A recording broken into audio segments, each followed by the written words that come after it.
আসসালামুআলাইকুম warahmatullahi তাআলা বারাকাতুহু।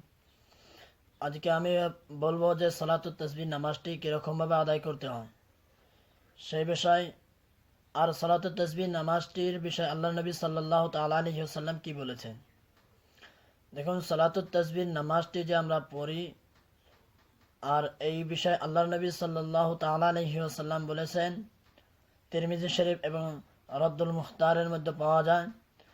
আল্লাহ নবী সাল্লাল্লাহু তাআলা আলাইহি ওয়াসাল্লাম এই নামাজটি খাস করে ওনার চাচা হযরত আব্বাস রাদিয়াল্লাহু তাআলা আনহুকে শিখিয়েছেন, আর বলেছেন যে যদি কোনো ব্যক্তি এই নামাজটিকে পড়ে তাহলে আল্লাহ রাব্বুল আলামিন ওনার আগে এবং পিছনের সমস্ত গুনাহগুলো মাফ করে দিবে।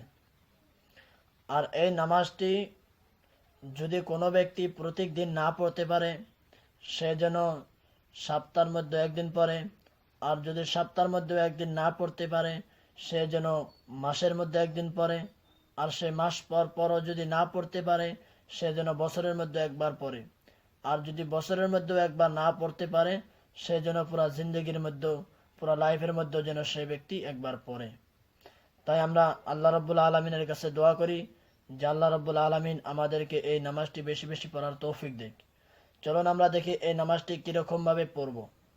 হযরত আব্দুল্লাহ ইবনে মুবারক আলাইহি রাহমাতুল্লাহ রিজওয়ান এর বিষয়ে বলেছেন যে এই নামাজটি যে পড়তে হবে 4 রাকাত নামাজ আদায় করতে হবে, আর প্রত্যেক রাকাতের মধ্যে সুবহানাল্লাহি ওয়ালহামদুলিল্লাহি ওয়ালা ইলাহা ইল্লাল্লাহু আল্লাহু আকবার 75 বার করে পড়তে হবে, 75।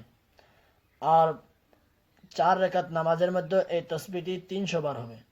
চলুন আমরা দেখি এই 75 বার এক রাকাতের মধ্যে এই তাসবিহটি কিরকম ভাবে পড়ব সেই বিষয়ে। আব্দুল্লাহ ইবনে মুবারক আলাইহি রাহমাতুল্লাহ রিজওয়ান বলেছেন যে জায়নামাজে দাঁড়ানোর পর, নিয়ত বাঁধার পর, সানা পড়ার পর এই সুবহানাল্লাহি ওয়ালহামদুলিল্লাহি ওয়ালা ইলাহা ইল্লাল্লাহু আল্লাহু আকবার এই তাসবিহটি 15 বার পড়বে। তারপর সূরা ফাতিহা পড়বে, তারপর যে কোনো একটি সূরা পড়বে। সূরা পড়ার পর এই সুবহানাল্লাহি ওয়ালহামদুলিল্লাহি ওয়ালা ইলাহা ইল্লাল্লাহু আল্লাহু আকবার 10 বার পড়বে। তারপর রুকুতে যাবে, রুকুতে যাওয়ার পর রুকুর তাসবিহ পড়ার পর সুবহানাল্লাহি ওয়ালহামদুলিল্লাহি ওয়ালা ইলাহা ইল্লাল্লাহু আল্লাহু আকবার এই তাসবিহটি 10 বার পড়বে। তারপর রুকু থেকে উঠে সুবহানাল্লাহ রব্বানা ওয়ালাকাল হামদ সামিআল্লাহু লিমান হামিদা রব্বানা ওয়ালাকাল হামদ পড়ার পর এই সুবহানাল্লাহি ওয়ালহামদুলিল্লাহি ওয়ালা ইলাহা ইল্লাল্লাহু আল্লাহু আকবার এই তাসবিহটি 10 বার পড়বে।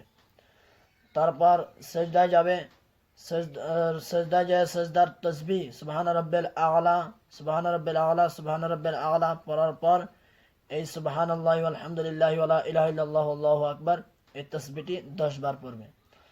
তারপর সিজদা থেকে উঠে ওখানে পড়বে সুবহানাল্লাহি ওয়ালহামদুলিল্লাহি ওয়ালা ইলাহা ইল্লাল্লাহু আল্লাহু আকবার এই তাসবিহটি 10 বার। ফির দ্বিতীয়বার সিজদায় গিয়ে সিজদার তাসবিহ পড়ার পর সুবহানাল্লাহি ওয়ালহামদুলিল্লাহি ওয়ালা ইলাহা ইল্লাল্লাহু আল্লাহু আকবার এই তাসবিহটি 10 বার পড়বে। এরকম ভাবে প্রত্যেক রাকাতের মধ্যেই পড়তে হবে, আর প্রত্যেক রাকাতেই পড়লে প্রত্যেক রাকাতে 75 বার করে হবে। যেরকম দ্বিতীয় রাকাত পড়বেন, দ্বিতীয় রাকাত পড়ার পর দ্বিতীয় রাকাত পড়ার জন্য উঠবেন, যে উঠে দাঁড়ানোর সাথে সাথে সুবহানাল্লাহি ওয়ালহামদুলিল্লাহি ওয়ালা ইলাহা ইল্লাল্লাহু আল্লাহু আকবার 15 বার পড়বেন। তারপর সূরা ফাতিহা, তারপর অন্য সূরা পড়ে এরকমভাবে যেরকমভাবে প্রথম রাকাত পড়বেন ওরকমভাবে প্রত্যেক রাকাতই পুরা করতে হবে। তাই আমরা আল্লাহ রাব্বুল আলামিনের কাছে দোয়া করি যে আল্লাহ তাআলা যেন আমাদেরকে এই সালাতুত তাসবিহ নামাজটি বেশি বেশি করে আদায় করার তৌফিক দেয়, আর আমরা আল্লাহর নবী সাল্লাল্লাহু তাআলা আলাইহি ওয়াসাল্লামের যেন কথা মোতাবেক চলতে পারি। তাই আমরা সবাই আল্লাহ রাব্বুল আলামিনের কাছে দোয়া করব। আখির দাওয়ানা আলহামদুলিল্লাহি রাব্বিল আলামিন।